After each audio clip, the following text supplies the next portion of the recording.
బిర్యానీ ప్రియులకు నోరూరించే శుభవార్త. మన న్యూ రామేశ్వరం రెస్టారెంట్ లో ఇప్పుడు అద్భుతమైన న్యూ ఇయర్ ఆఫర్లు. డీమార్ట్ ఎదురుగా కరీంనగర్.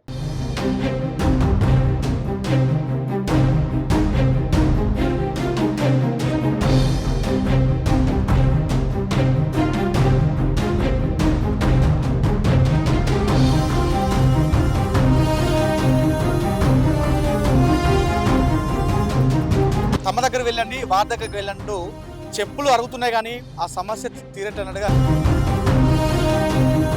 ఆయనకు ఇటు చెప్తాడు, ఇటు పోయి డిప్టీ ఎంఆర్ఓ ఎంఆర్ఓ కలమంటది, ఎంఆర్ఓ ఏమో ఆర్ఐ కలమంటాడు. అవి వచ్చేది లేదు, తెచ్చేది లేదు. ఒక్కసారి రెండు సార్లు ఇప్పటికీ 7-8 సార్లు వచ్చిందంట కానీ ప్రాబ్లం సాల్వ్ అవుతలేదు. జాగ్రత్త అంటారు, అత్తు లేదు ఏం లేదు. ఆ కాగితాలు ఇస్తే ఇవాళ కాగితం. నమస్తే, welcome to Suman TV Karimnagar. నేను మీ ఈరోజు సోమవారం అనగానే కరీంనగర్లోని కలెక్టరేట్ ప్రాంగణం అంతా కూడా కిక్కిసిపోతుంది. అంటే జిల్లా వ్యాప్తంగా కూడా తమ సమస్యలు చెప్పుకోవడానికి జిల్లా కలెక్టర్ దగ్గరికి వచ్చి ఇక్కడ తమ సమస్యలు అక్కడ తమ గోడును అంతా కూడా వెళ్ళబోసుకుంటారు. అయితే ఈ రోజు నేను ఈ కలెక్టరేట్ ఈ ప్రాంగణానికి ఎవరైతే రిపీటెడ్గా వస్తున్నారో కొంతమందిని మీకు నేను మాట్లాడిపిస్తాను. వాళ్ళ సమస్యలు ఎన్నిసార్లు వచ్చినా కూడా తమ సమస్యలు తీరట్లేదని చెప్పేసి చాలామంది కూడా ఆవేదన వ్యక్తం చేస్తున్నారు. ముందుగా అందులో చెప్పుకోవాల్సిన విషయం ఏంటంటే, బొమ్మగాలకు చెందినటువంటి గోస్కి శంకర్ అనే వ్యక్తి. ఆయనే ఇప్పటికీ రిపీటెడ్గా వస్తున్నాడు. నేను గత కొన్ని వారాలు చూస్తున్నాడు. కరీంనగర్ కలెక్టరేట్ సోమవారం జరిగే ఈ ప్రజావానికి ఎప్పుడు చూసినా కనిపిస్తున్నాడు. ఏంటని ఆరా తీస్తే తమ సమస్య తీరట్లేదని చెప్పేసి ఇక్కడ కాదు, ముందుగా హైదరాబాద్లోని ప్రజాభవన్కి వెళ్ళడం జరిగింది. అక్కడ నుండి ఇక్కడ కలెక్టర్ రాస్తే కలెక్టర్ దానిపైన విచారణ చేపట్టమని చెప్పేసి చెప్తే ఆయనే ఎన్ని రకాలుగా నిరసన చేపట్టారు. అంటే అన్ని రకాల నిరసన చేపట్టడానికి కూడా కారణం ఉంది. ఏంటంటే పెద్ద స్థాయి అధికారి నుండి చిన్న స్థాయి అధికారి వారికి ఎవరి దగ్గర వెళ్ళినా కూడా తమ దగ్గర వెళ్ళండి, వారి దగ్గరికి వెళ్ళంటూ చెప్పులు అరుగుతున్నాయి కానీ ఆ సమస్య తీరటన్నట్టుగా గోస్కి శంకర్ చెప్తున్నారు. ఒకసారి వారితో మాట్లాడదాం. అన్న చెప్పండి, అసలు వీరి ప్రజావానికి ఎన్ని రోజులు రావడం జరిగింది, అసలు మీ సమస్య ఏంటి? ఫస్ట్ దాదాపు నేను హైదరాబాదులో 6/2009/2024 రోజు నుంచి దాదాపు ఒక 6 నెలల నుంచి నేను ప్రజాభవన్ వినా. ప్రజాభవన్లో నేను ఎవరైతే ప్రజాభవన్ ఇన్ఛార్జ్ ఉన్నాడో చిన్నారెడ్డి గారు, అక్కడికి పోయి అయ్యా మా పానీలు సిబిసిఐలో ఉన్నాయి, రైతులకు అందుబాటులో లేవు, తిరిగి దాదాపు 10 ఏళ్ల నుంచి తిరుగుతూనే ఉన్నాము, మరి కాంగ్రెస్ ప్రభుత్వం వచ్చింది మీతోటన్నా అవుతుందా లేదా అని చెప్పి నేను ఆయనను అడిగితే డైరెక్ట్ ఇండా చేసి కలెక్టర్ గారికి పంపిండు. కలెక్టర్ గారికి పంపితే కలెక్టర్ గారు ఆర్డీఓ గారికి ఇచ్చారు. ఆర్డీఓ గారు ఏం చేసిండు, ఆర్డీఓ గారు మా వాస్తవి ఆర్ఐ గారికి ఒక 4 సార్లు ఫోన్ చేసిండు. ఆ ఫైళ్ళు సిబిసిఐలు ఎందుకున్నాయా, అవి తీసుకొచ్చి రైతులకి వాళ్ళకు లోన్లకు కానీ వేరే దానికి కానీ ఇబ్బందులకు గురి అవుతున్నారు, మీరు అని చెప్పి 4 సార్లు ఆర్ఐ గారికి ఫోన్ చేస్తే వాస్తవ్ గారికి అనేది ఇచ్చలేదు. మొన్న ప్రెసిడెంట్ నేను ఇక్కడ తిరిగి కలెక్టరేట్ ముంగట నిరసన వ్యక్తం చేయడానికి శంకర్ మేము తీసుకొస్తాము ఇక వద్దు అని చెప్పి నాకు ఫోన్ చేశారు. ఇలా కూడా నేను అడగడం జరిగింది. నేను పోయి అక్కడ అడిగి సార్ ఏం సంగతి, ఆర్డీఓ గారు ఫోన్ చేసిరు అని చెప్పి ఎంఆర్ఓ గారికి అడిగితే ఎంఆర్ఓ గారు అయినా కూడా ఆర్ఐకి చెప్పిండు దాన్ని ఫైల్ పెట్టి అంటే నా ఫైల్ తీసుకురారి అని చెప్పి. ఇక్కడ ఒక 24 సంవత్సరాలు ఉన్నటువంటి పానీలు సిఐడి ఆఫీస్లో ఎందుకున్నాయి? రెవెన్యూలో ఉండాల్సిన అటువంటి పానీలు మీరు ఇన్ని రోజులు 10-20 ఏళ్ళకెళ్ళి ఎంతో మంది ఎంఆర్ఓలు అత్తురు పోతురు, మరి మీరు ఏం చేస్తురు? రికార్డు లేకుండా మీరు ఏం పనులు చేస్తావు అని నేను ఎన్నోసార్లు కలెక్టర్ గారికి ఫిర్యాదు చేసిన. ఆయనకు ఇటు చెప్తాడు, ఇటు పోయి డిప్టీ ఎంఆర్ఓ ఎంఆర్ఓ కలమంటది, ఎంఆర్ఓ ఏమో ఆర్ఐ కలమంటాడు. అవి వచ్చేది లేదు, తెచ్చేది లేదు. తిరిగి చెప్పులు అడగడం తప్ప మాకు పని కావడం. రైతులకు ఇలా అందుబాటులో ఉన్నటువంటి పానీలు మీరు సిబిసిఐలో ఎందుకు పెట్టవలసి వచ్చింది? సిబిసిఐలకు ఉన్నటువంటి సంబంధం మీ రెవెన్యూకున్న సంబంధం, అందులో ఉన్నటువంటి పనులు బయట ఎందుకు ఉండాల్సి వచ్చినాయి? వాళ్ళు ఎందుకు రైడింగ్ చేసారు అంటే మీ రెవెన్యూలోదే తప్పు కదా.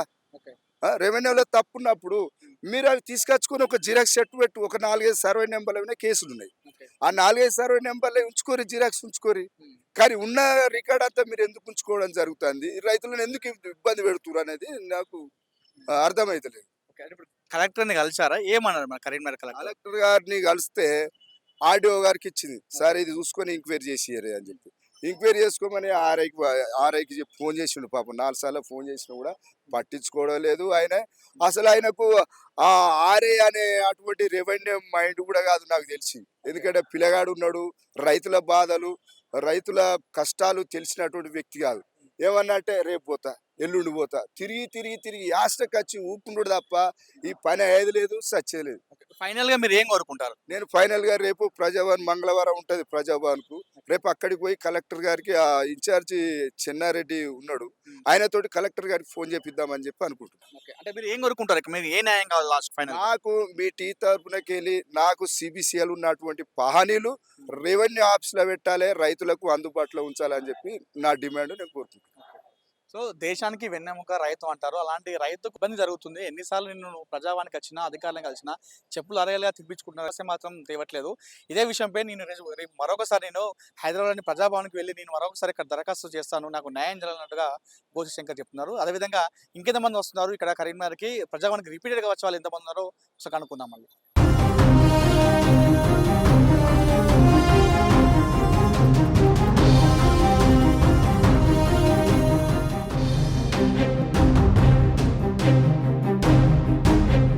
మీకు స్క్రీన్ లో కనిపిస్తున్న అమ్మ పేరు మధురమ్మ. ఈ అమ్మ కూడా ఈ కలెక్టరేట్ కి తన సమస్య చెప్పుకోవడానికి రిపీటెడ్ గా వస్తుంది. ఒక్కసారి 2 సార్లు ఇప్పటికి 7-8 సార్లు వచ్చిందంట, కానీ ఇప్పటికి సమస్య సాల్వ్ కూడా ప్రాబ్లం సాల్వ్ అవుతలేట. ఒకసారి అమ్మని అడుగుదాం ఏం సమస్య వచ్చింది, ఎన్నిసార్లు వచ్చింది అడుగుదాం. అమ్మ చెప్పండి, మీ ఏ ఊరు, అసలు ఈ సమస్య ఏంటి? రంగజాల మండలం మంగపాట చెర్ల భూమి పోయింది. 20 గుంటల భూమి పోతే అత్తుకుంటా మారిపోతాను, అత్తుకుంటా మారిపో ఇక వచ్చా అంటారు. అత్తు లేదు ఏం లేదు. ఆ కాగితాలు ఇస్తే ఇవాళ కాగితాలన్నీ పెట్టి ఇంత ఇచ్చిన. ఇంక ఇంటికాడ ఉన్నాయి కాగితాలు. ఎన్నిసార్లు వచ్చినావు ఇప్పటికి? 8 సార్లు వచ్చిన. ఆ. 8 సార్లు వచ్చిన. నన్ను పట్టించుకున్న వాళ్ళే లేదు. ఏమంటారు పోతే ఇచ్చినప్పుడు? ఇక అత్తయ్య వాళ్ళందరికీ రాలేదు అలా అన్నారు అప్పుడు. ఇప్పుడేమో ఇంకా రావాలి సంతకం పెట్టించుకోన్నాడు వీళ్ళు కలెక్టర్ ఆఫీస్ లో. నాకు చదువు రాపాయి పెట్టుబంటే పెట్టిన. కలెక్టర్ ఆఫీస్కి వస్తే మరో ఇదే తిరుగుడు నాది. ఇదే తిరుగుడు తిరిగి తిరిగి తిరిగి ఇక మొన్న నేటి పడ్డ ఈ రేవంత్ రెడ్డి వచ్చిన సంతి ఇవాళ వచ్చిన. ఈ రేవంత్ రెడ్డి రాకముందు తిరిగి తిరిగి కాళ్ళు రేగాలు పడ్డాయి. కలెక్టర్ ఆఫీసర్ ముంగట పడ్డా. ఈ ఆడుకోతే ఈడికంటారు, ఈడుకోతే ఆడుకంటారు. నువ్వు ఏం తిరుగుతావు ముసలా? ఏం తిరుగుతా, నాకు సాధన అయితే లేదు. ఏం తిరుగుతా? దయచేసి రేవంత్ రెడ్డి దయచేసి ₹4 నాకు వేపియని. నేను ఆయన తల్లిని అనుకోని కొడుకునే బిడ్డనే అనుకోని నేను బాధకు అదైతున్నా. లేకుంటే ఆయనతో ఏమన్నా తాగుతా చచ్చిపోతాం కడుపు లేకుంటే. ఆయన పింఛన్ వచ్చేప్పటికే పింఛన్ పడితే ఆపరేషన్ అయింది. అవి కూడా అప్లికేషన్ పెడితే ఆ కాగితాలు వరకు పైసలు రాలేదు. మీ భర్త లేడమ్మా? లేడు. భర్త చచ్చిపోయి 16 ఏళ్ళ. 16 ఏళ్ళ ఈ వరకు నాకు ₹7 లేదు.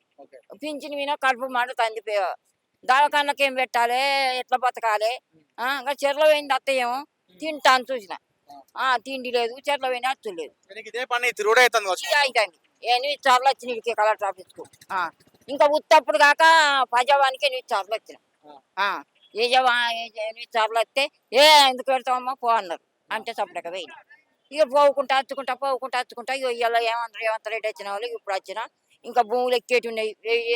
1078 ఎక్కాలి, 1080 ఎక్కాలి భూమి. అది 20 గుంటలు. 1078లో 2 ఎకరాలు, 1009 గుంటలు. ఇగో ఇవన్నీ వెక్కలు. నువ్వు ఏం కోరుకుంటున్నావు ఫైనల్? నాకైతే నాకు చెర్ల పైసలు అయితే నాకేయని. 20 గుంటల పైసలు నాకేయని. నాకేం పడదు. నాకు సత్యదాకా 20 గుంటల పైసలు తింటా. రేవంత్ రెడ్డి నీ కడుపు చల్లాగుంటా నాకు 20 గుంటల పైసలు అయితే నేను నీ తల్లిని అనుకో. ఇది అంటే రిపీటెడ్ గా ఇప్పుడు ఈ అమ్మ చూసినాం, ఇందాక గోస్కి శంకర్ చూసింది రిపీటెడ్ గా, ఇప్పుడు ఈ అమ్మ మధురమ్మ చూసింది కూడా రిపీటెడ్ గా. అంటే తన భూమి ఆ చెరువులో పోయింది. సో దానికి సంబంధించినటువంటి డబ్బుల పైన నేను ఇప్పటికీ 7-8 సార్లు వచ్చినాను. నా చెప్పులు అరిగినాయి కానీ నాకైతే సమస్య పరిష్కారం కాలేదు. దానిపైన దయచేసి అధికారులు నాకు స్పందించి నాకు ఆ డబ్బులు వేయవలసిందిగా అన్నట్టుగా అమ్మ చెప్తున్న పరిస్థితి. సో ఇది కూడా అమ్మకు రిపీటెడ్ గా, అంటే మనం ఇందాక ఏదైతే అన్నామో కలెక్టరేట్ ప్రజావానికి రిపీటెడ్ గా ఎవరు వస్తున్నారు, ఎందుకు ప్రాబ్లం, ఎక్కడ ప్రాబ్లం తలెత్తుతుంది అనే విషయాన్ని మనం తెలుసుకుంటాం. దానిలో భాగంగా ఈ అమ్మ సమస్య అది.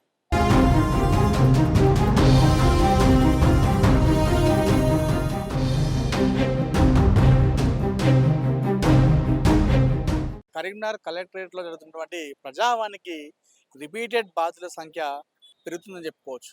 సో మనం ప్రజావానికి ఎందుకు వస్తాం? ఏదైనా సమస్య వచ్చినప్పుడు అది సాల్వ్ అక్కడ ఉన్నటువంటి ప్రాంతంలో కాకపోతే మన కరీంనగర్ కలెక్టరేట్లో ఇస్తే కలెక్టర్ గారు దాన్ని సంబంధిత అధికారుల దృష్టికి తీసుకెళ్ళి దాన్ని ప్రాబ్లమ్ సాల్వ్ చేస్తారు.